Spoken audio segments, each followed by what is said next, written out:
7:30 this morning. He was ready. He told me he was ready. He was staying alive for his family to see if he could see him take the Lord into their hearts and souls. You know, I know that it was hard for him because he said, David, he says, I don't think they'll ever do it. He says, but I know one thing, I'm going to be on those shores one day. Whether they're going to be there or not, I'm going to be with my Lord. And you know, I just thank God for people like that. Because, you know, he inspired me. You know,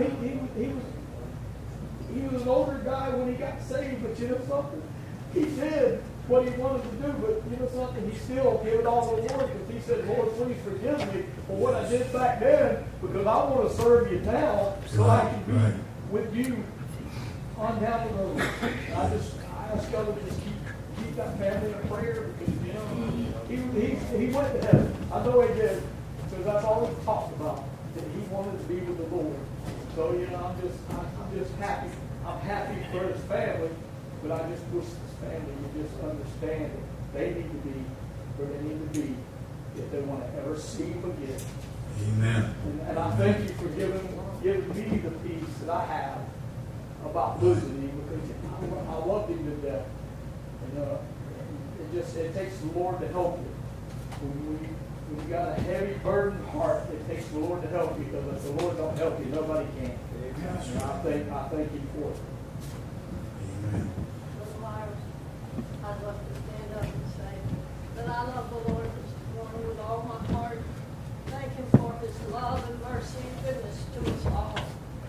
He's such a precious, holy God. And I just love him so much. And Sunday is my very best day because I know if nothing happens, the Lord will, I'll be in church.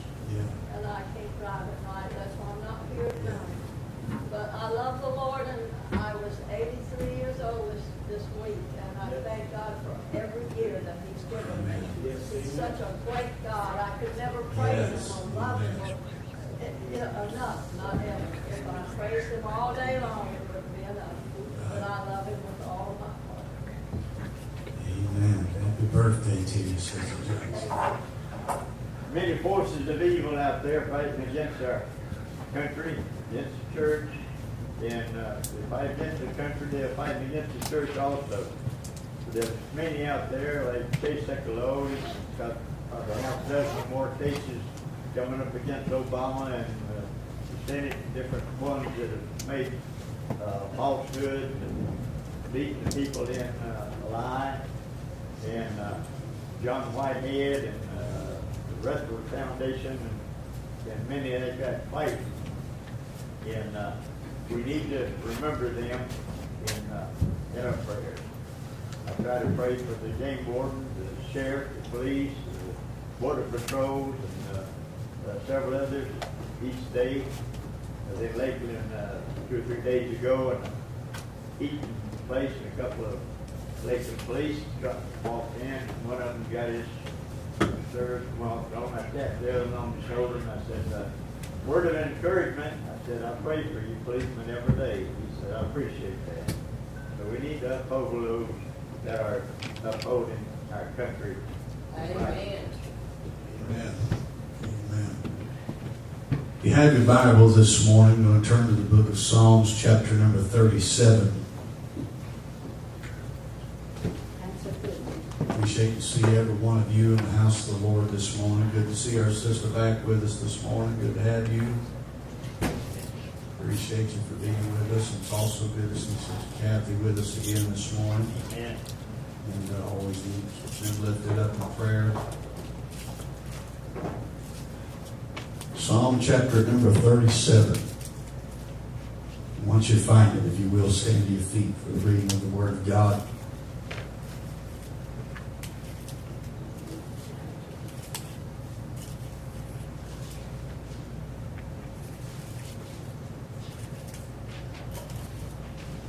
The Bible says here, fret not thyself because of evildoers, neither be thou envious against the workers of iniquity, for they shall soon be cut down like the grass, and wither as the green herb. Trust in the Lord and do good. so shalt thou dwell in the land. Verily, thou shalt be fed. Delight thyself also in the Lord, and he shall give thee the desires of thine heart.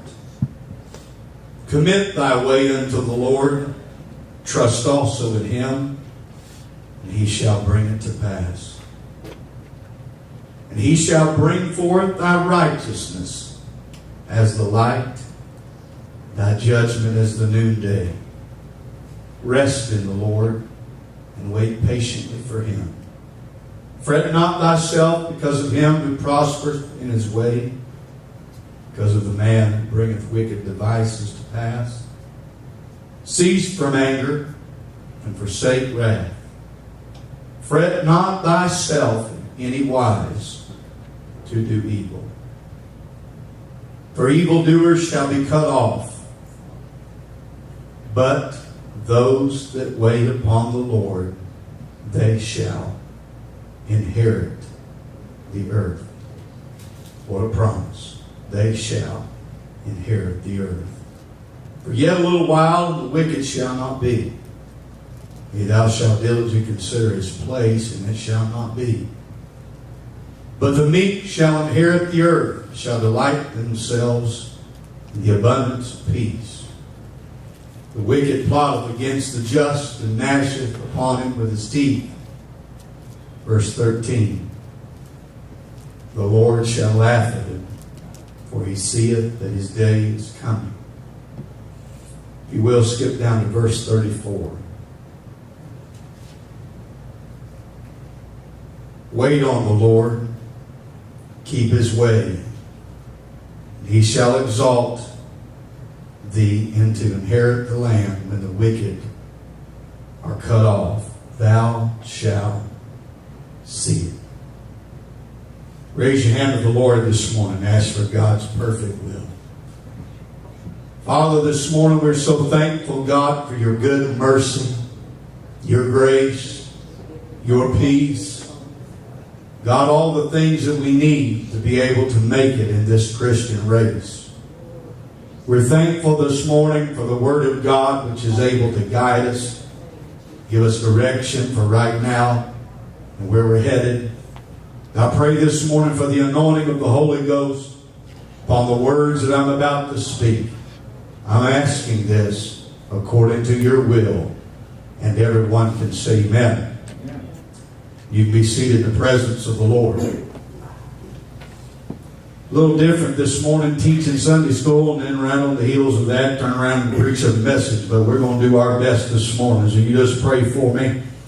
But this morning I'd like to preach on something that I felt God impressed in my heart on behind me, before me, and beyond me. That's what I want to preach on. Behind me, before me, and beyond me.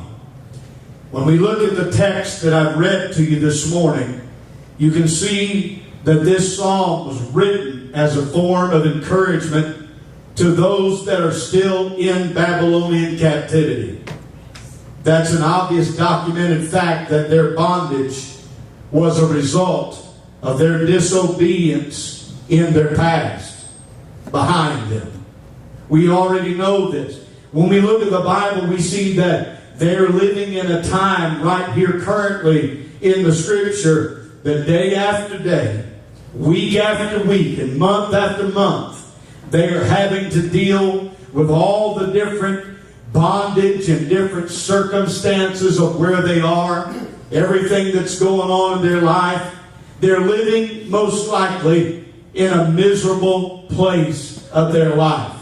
I can't imagine what it would be like to be a prisoner, to be in bondage in the way that they are, to know that in the back of your mind that the only out that you have is if the hand of God moves and gives you deliverance, to know that in the back of your mind that the reason you're where you are is a form of the judgments of God, that to know that you are there because of your own wrongdoing or the wrongdoing of your brothers and sisters in the Lord.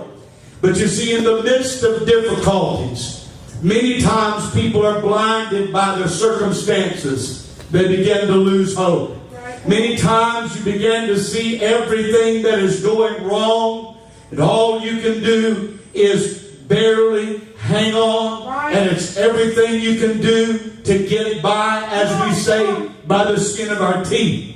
And this is what I feel like is happening to some of them, and the reason that the man of God, David, has written this song. Sometimes when we are blinded by our circumstances, we're tempted to just give up, lay it all down, and accept defeat. I remember, I may have preached this in the past, but I remember several years ago I came across the story.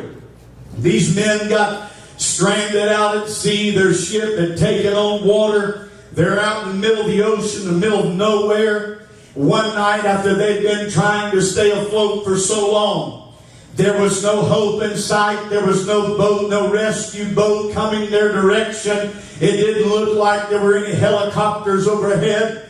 So it looked as though that there was no hope for a rescue.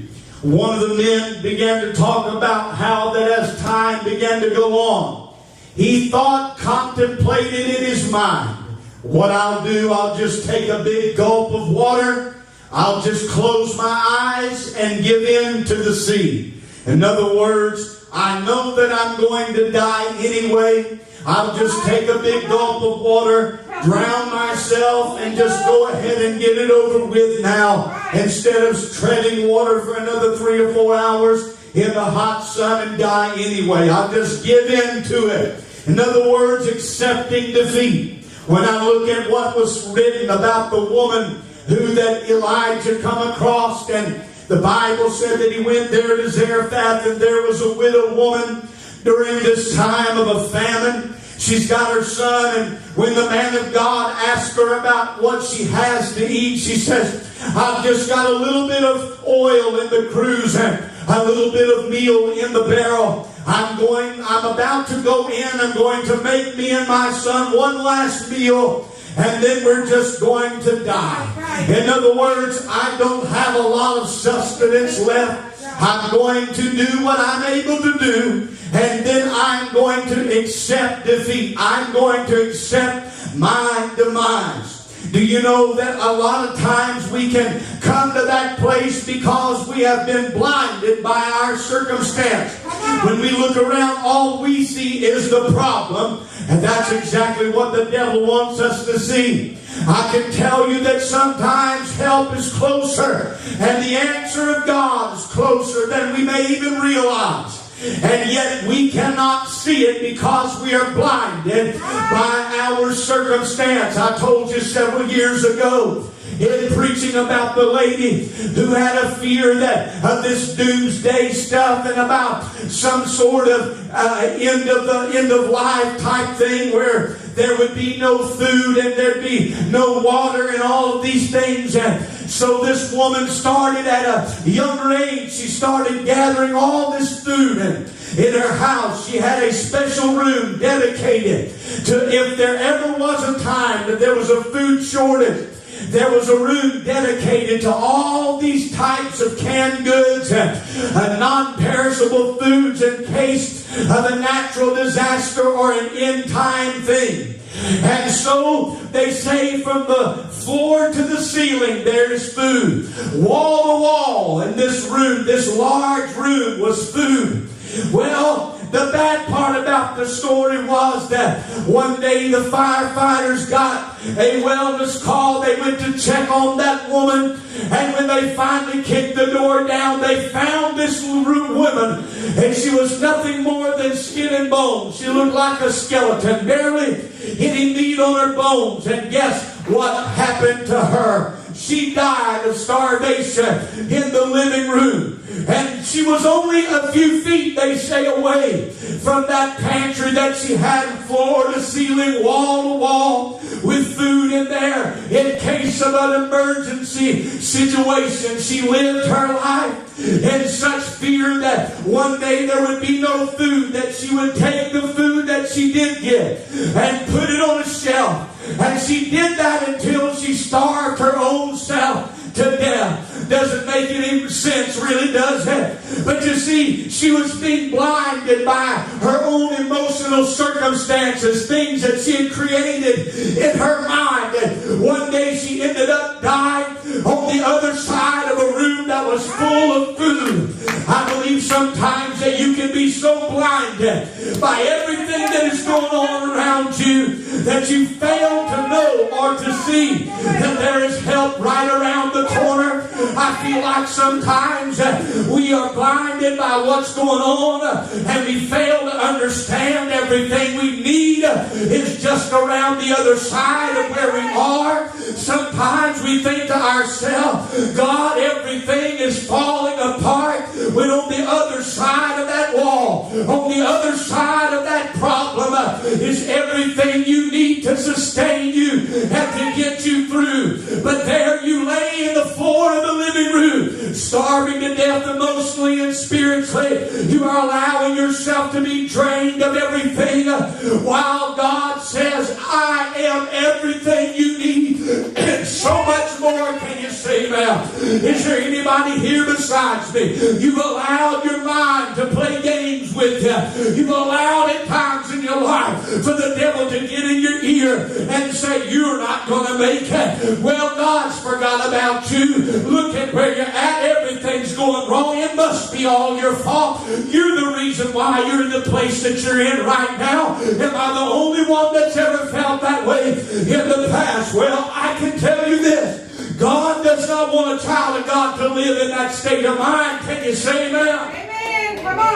I said God don't want you to live in that state of mind, but the devil does. The devil wants your mind to be absolutely overtaken and defeated, that you can see no way out of where you are, that you can see no answer to your problem. You get to the place where you think, well, I might as well just settle in right here where I'm at, because it's always going to be like this. I might as well give in to what's going on and just accept defeat, because it's always going to be like this. And if that ain't enough, you know, it's always been this way anyhow. Why would I expect anything to change now? Well, with that kind of attitude and that kind of thinking, you're going to die like that woman in the living room of starvation spiritually, and you're going to miss out on everything that God had provision on the other side of your problem. Can somebody say, God, help me this morning?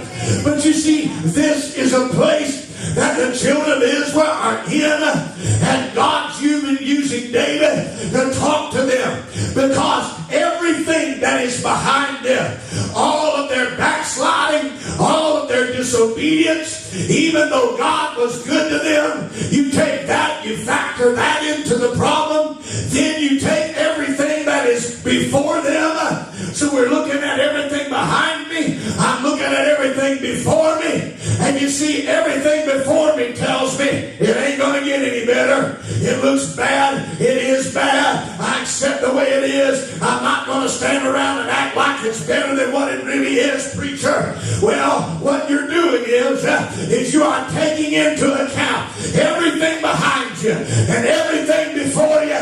But you see what David was trying to do when he wrote this psalm in chapter 37. He tried to get them to see that there's one more piece to that equation. There's one more third to those 2/3. Not just the things that are behind you, and not just the things that are before you, but the things that are beyond you. You see, it is beyond me that God's hand can move. It is beyond me that the blessings of God are greater than I am. It is beyond me that the Word of God still stands true. Today, this is the oldest book known to man right here. It's full of promises from A to Z. And God knows what He's doing. He knows how to keep the child of God. And it might be beyond you, but it ain't beyond Him. Even the Bible said, I am, I was, and I am to come. I'm everything. I am the I am. That means He is, He was, and He is to come. That means He has no beginning and He has no end. That tells me that I might have had a bad past, and it might be behind me, and I might have a bad right here before me, but I know that there is something beyond me, and it's God. Can somebody say that? You might feel like that you're on the losing end of the deal, and this life has dealt you a bad hand, But let me tell you, it's never beyond God. I said it ain't never beyond God. I've got a past and I've got a present, but I'm glad I got more than just that. I've got a God that lives in tomorrow. Somebody shout glory. But what it is beyond them is what they cannot seem to attach themselves to. I have accepted where I've been. I have accepted where I am. But you have yet to accept that if God's in control, where you will be, what God will do. You see, a lack of faith says God's not beyond this. Right, amen. Come on. I'm going to let you think about that for a minute. A lack of faith says God's not beyond this problem. God's not beyond this sickness. God's not beyond this financial mess that I'm going through. God is not beyond this marriage trouble. God is not beyond whatever I'm facing right now. But honey, I'm here to tell you, the same God that's been waiting for you to make up your mind and give Him everything is the same God that'll be on the other side of the store when you get there and say, I was waiting for you to show up. Now let's walk in the goodness and the blessing that I had prepared for you. Amen. Somebody say amen. Amen. But David speaks directly to their problem. Their inability to cope with what's going on in their life right now. David begins to talk directly to them.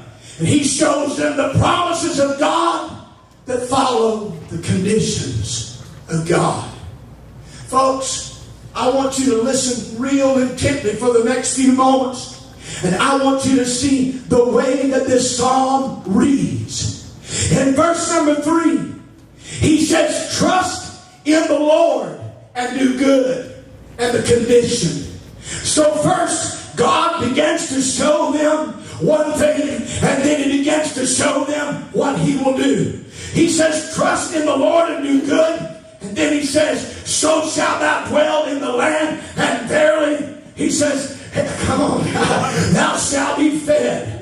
In other words, here is what you need to do. Trust in the Lord. And He says, if you'll just trust in me and do good, He said, I'm going to have you dwelling in the land and you're going to be fed. So back here where I used to be, that's where I messed up. That's where I was a sinner. That's where I had problems. And right here where I'm at right now, I'm in bondage to the Babylonians. I've lived this life. It don't look like it's getting any better. But here the psalmist came along and David said, I want you to listen to me under the inspiration of God. He said, if you'll just meet the condition, God said, I'm beyond this. I'm beyond where you are right now. I'm beyond your trouble. Just trust me. Do good.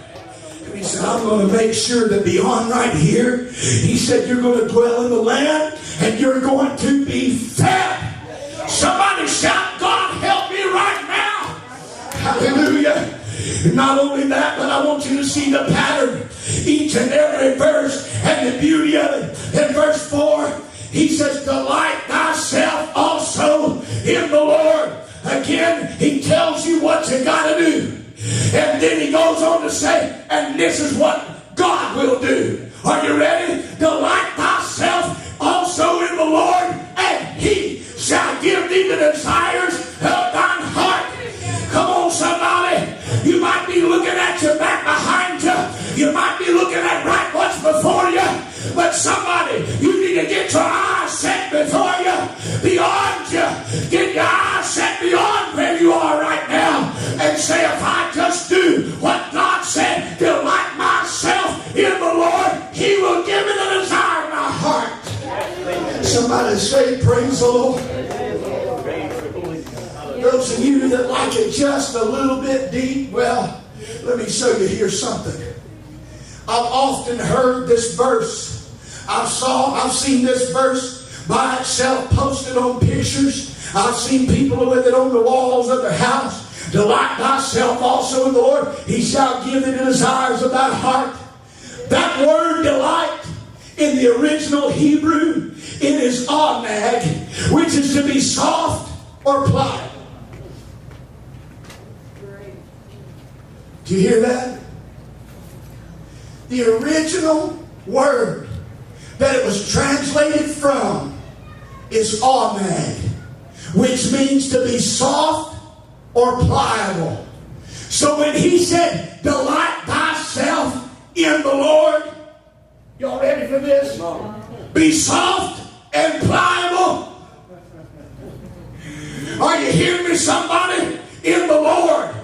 That's what you go back, look it up for yourself. I didn't make anything up. He said, delight yourself. In other words, whenever you go back and look at the original word, all that, it means to be soft and pliable. You know, if you're going to let the potter mold you, you got to be soft and pliable in the Lord's hands. Now, if I read it like that, it would say something like this: be soft and pliable also in the Lord, and he shall give thee the desires of your heart.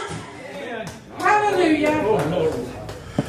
Be conformable. Let God do what he wants to, and he'll give you blessing. He'll give you the strength. He'll give you what you need to get beyond where you are right now. Some folks, they read that, delight thyself in the Lord. Oh, you just want me to do the boogie dance in the Spirit. That's it. Woo! I delighted myself in God. Rebellious, cankerous, bad spirit, all that don't matter. I'll be me. I'm me. I tell people like it is. And you think you're about to get a blessing from the Lord? I delighted myself in the Lord. I went to church this morning. But God said, I want you to listen.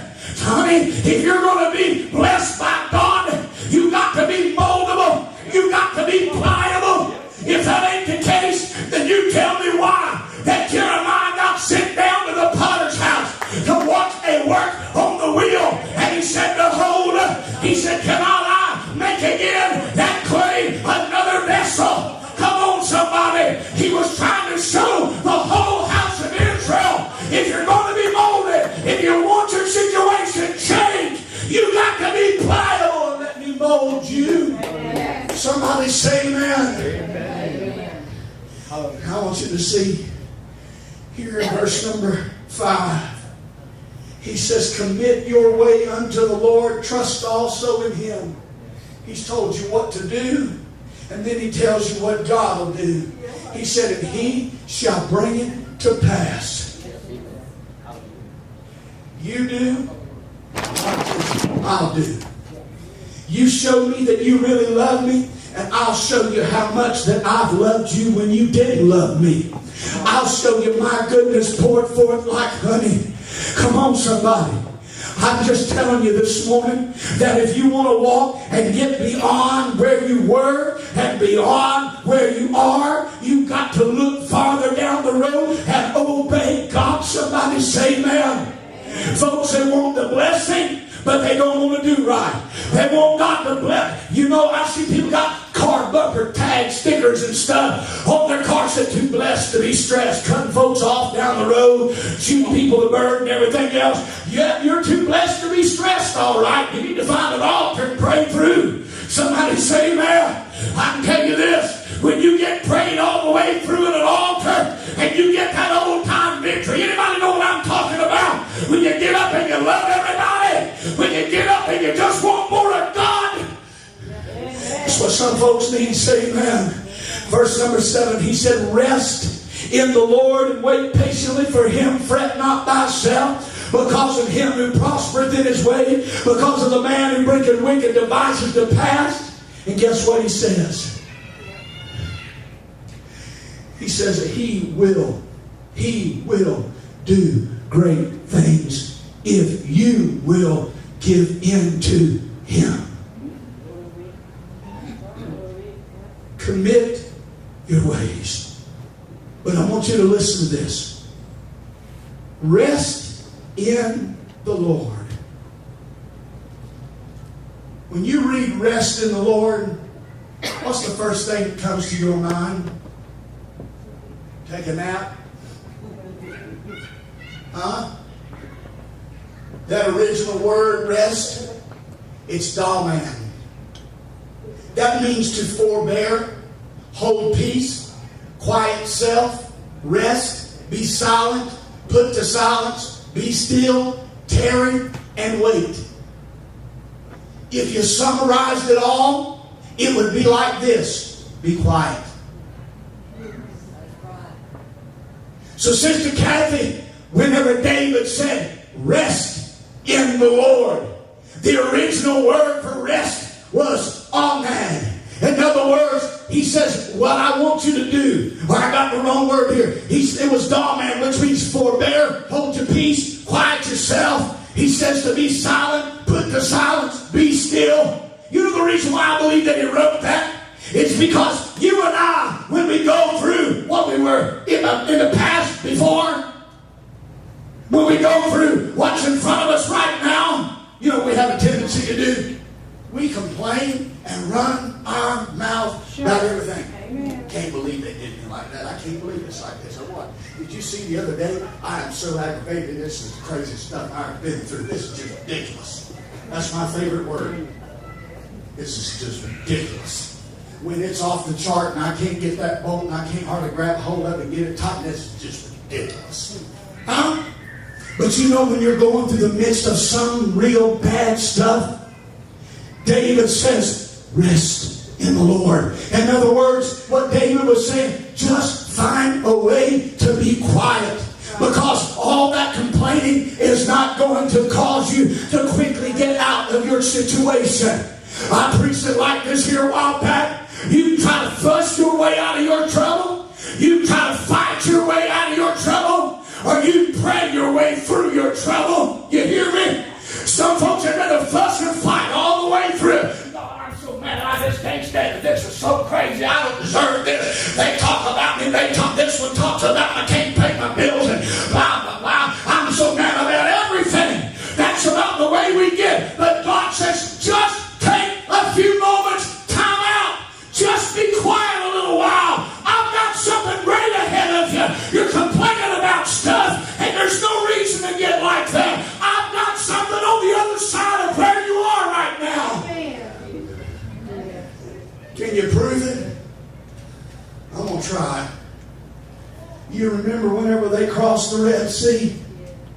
Man, that was revival. Right? I mean, God just took a whole army of people and drowned them right behind you. And I preached this in the past, but Miriam picks up a tambourine. Oh, she's just a playing.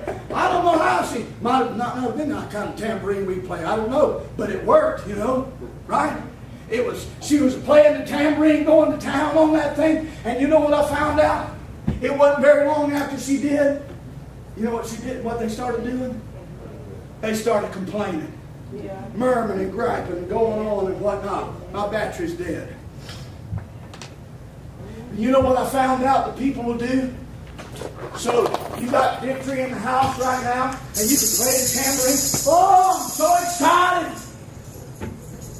But if you read, you'll find out real quick in the Word of God what happened was that God got sick of all that murmuring and griping and complaining. You know some folks, sometimes God just wants us to rest. Sometimes God just wants us to be quiet a little while. And God says, let me work on the problem. I can tell you this morning that as much as I won't say who, there is somebody I know, not my wife neither, that is the biggest nagging, instigating. I love her to death. But I remember seeing times where that something will be broke, and I'm just going to say it. Y'all have to pray for me later. But my dad would be trying to fix something, and my mom's over his shoulder the whole time. Now, honey, you ain't doing that right. Honey, I don't think that's the way that is. Well, it's still, now you're doing that wrong now. You're going all about that the wrong way. That's just not right. I've seen that before, and it never looked like that. What are you doing? And I've watched my dad turn around and say, will you get out of my ear and let me do this? You're driving me crazy. You know what I'm saying? You ever think before that God is working on a masterpiece? God is fixing to do something really great in your life, and there you are. Just like, oh God, God, you realize I got 3 bald tires? God, do you understand that my rent's late? God, do you understand I just lost my God? You understand? God might be saying, hang on, child of God, I got something better. Just stand still and see the salvation of the Lord. I feel the Holy Ghost. Sometimes you just got to be quiet instead of all that murmuring, complaining. But you got to rest in the Lord and wait patiently for Him. Makes a lot more sense when you read it like that, don't it? Yes, it does. Just be quiet and wait patiently on the Lord. And He says, fret not thyself because of him who prospereth in his way, because of the man who bringeth wicked devices to pass. And I tell you, he goes on in verse number 9 to say, for evildoers shall be cut off, but those that wait upon the Lord, they shall inherit the earth. You see, it's what we do in the now that is going to affect us in the beyond. I can't change behind me. Sometimes I can't do a lot about what's before me. But my actions and my attitude and where I stand right now can have a great impact on that is beyond me. I've seen people get aggravated at the last minute and decide to forget it. I remember when my kids growing up, there were times that my wife and I had already talked about it. Well, we're going to go get them an ice cream, or we're going to go do this thing, or whatever, something that they would enjoy. And then they go to complaining and griping and fighting amongst themselves. And then you look at your kid and you say, I was about to go get you an ice cream. We were actually headed that way, but not now. All you've done for the last 20 minutes is gripe and complain. You don't deserve it. Listen, I'm not God. I'm not trying to be God. And I'm not trying to tell you exactly how God's going to go about it or do it. And I'm not saying based on everything we do. It's based on what God does. But I will tell you this much, folks. There comes a time that God has to step back and say, all right. Now, He may not say it this way, but it's what I'm thinking. Okay, hardhead. If this is the way you want it, if that's the way you got to do it, when you're done and you get tired of doing it your way and it don't work, then come back and I'll show you the way I tried to get you to do it the first time. Is somebody hear what I'm saying? And is anybody here an adult that you can look back on your childhood and you had a mentor or a parent that kept trying to get you to do a certain thing a certain way, kept trying to advise you, but you had to do it your way. Then by the time you're about 25, 35 years old, you start, the light bulb goes on. You go, boy, I sure wish I'd listened to my mama. Because I wouldn't be broke right now. If I'd have just listened to Dad, I wouldn't be broke right now. I wouldn't have this. I wouldn't be married to him. I wouldn't be married to her. If I'd have just listened. Boy, that really cost somebody, didn't it? Stand to your feet.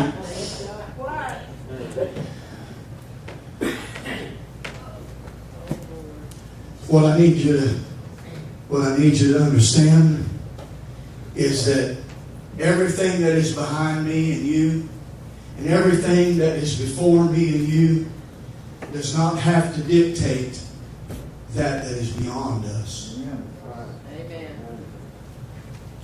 It is the human nature, I suppose, living in a state of defeat, to accept that it's always going to be just like this, and I might as well I might as well deal with it. I might as well just get used to it like this. But you know what? I don't have to accept it like that. Because what the devil will do, he'll come along, he'll say, it'll always be just like this. I'm going to share with you something as I close. Sister Jackson, will you play the piano for me this morning, if you don't mind? Over the last few years, I started having something happening to me that I never would have ever suspected. I've always kind of been a goer and a doer, and I like to go places and I used to drive my wife crazy. When we were dating, it was nothing to jump in the car and drive across the state, twice in a day if I wanted to. Now I kind of got older, and I don't like going too many miles away from the house. I just like to stay close to home. And some of it has to do with the fact that I started battling with anxiety. And, you know, when I was a younger preacher, I didn't understand what anxiety was. So anything that I didn't understand, we preached against it. You know what I'm saying? You got anxiety, you got the devil. You know what I mean? You're possessed, or you might be oppressed or something. But see, I was young and I wasn't battling and never had fought with anxiety. But the moment that it came on me, and it was like a water faucet that came on, that I couldn't turn it on and I couldn't turn it off. It just happened. I kind of changed my sermon. Huh? But I want to share something with you. Over the last few years, I've had times and bouts, Sister Gaskins, I've lost your name. Yeah, Sister Cindy. I had times where that the anxiety got real bad. And there for a while it was so bad, Brother Benefield, that it was just like I expected it every day, expected it all the time. And the doctors were coming at me saying, well, you have GAD, which is general anxiety disorder, and here's this medication, and here's this medication. And at first I'm like, I don't want to take that stuff. And then I had a close friend of mine who said, yeah, that he had used this one Buspirone or something, and it helped him. And I thought, well, I'll try it out. That stuff made me feel weird. It made me feel like a zombie or something. It just I didn't feel normal, you know. And I told my wife at the time, I said, honey, when I say wife at the time, I've only had one, so I can qualify that. But when I told her at the time, I said, dear, I don't want to live like this. I don't want to live on this stuff all the time. And if somebody else has to, my heart goes out to them. I said, but I would rather enjoy the moments of good times when I can feel my emotions and stuff than to live like a robot or a zombie all the rest of my life. And I said, I don't want to accept the fact that the rest of my life I'm going to battle with this thing. And do you know that I've had seasons where I would have a little bout of anxiety here or there, but thankfully it's nothing like it used to be, or it hasn't been in a long time. And this is what I'm trying to tell you. Sometimes a thing will happen in our life, and if you're not mindful, you'll start thinking, I might as well just get used to it. It's always going to be like this. See, the devil wants to get you like the children of Israel, trapped in a state of mind. We're in Babylonian captivity. Get used to this captivity, because it will always be like this. Whenever God used David to say, hey, trust in me and do good, and you'll dwell in the land, and you shall be fed. God said, if you will do this, I will show you what I will do. Is there anybody here this morning? Maybe you've been battling with some things that have flooded your mind. Maybe there's some things you've been battling with emotionally. It may be fear. It could be any number of things that you have really fought with. Circumstances in the here and now. And you look over your shoulder and you think what it used to be and behind you, and you look at it the way it is right now before you, and you think it's always going to, I'm telling you, what David was trying to say, what God's trying to help me to show you, you have got to brace and attach yourself to what is beyond you in the blessings of God and in the favor of God, instead of accepting that it will always be negative and always like this right here. You can be going through a marriage problem and you're on the verge of the divorce, and you think to yourself, it's always going to be like this. It doesn't always have to be. Say amen, somebody. Because if God gets in the midst, God can change everything around, and God can turn it on a dime if He wants to. You just got to learn how to fret not yourself and trust in the Lord to do good. I'm opening up the altars this morning for everyone that like to find a place and begin to pray between you and God and say, God, I don't want to get stuck in a frame of mind about what's behind me or what is in front of me, but God, I want to be able to attach myself to the great things that are beyond me this morning, because I know that you're beyond this trouble I'm in. I know that you're beyond my set of circumstances this morning. That's you. I want you to come and pray this morning. Find a place to get down and call on the name of God.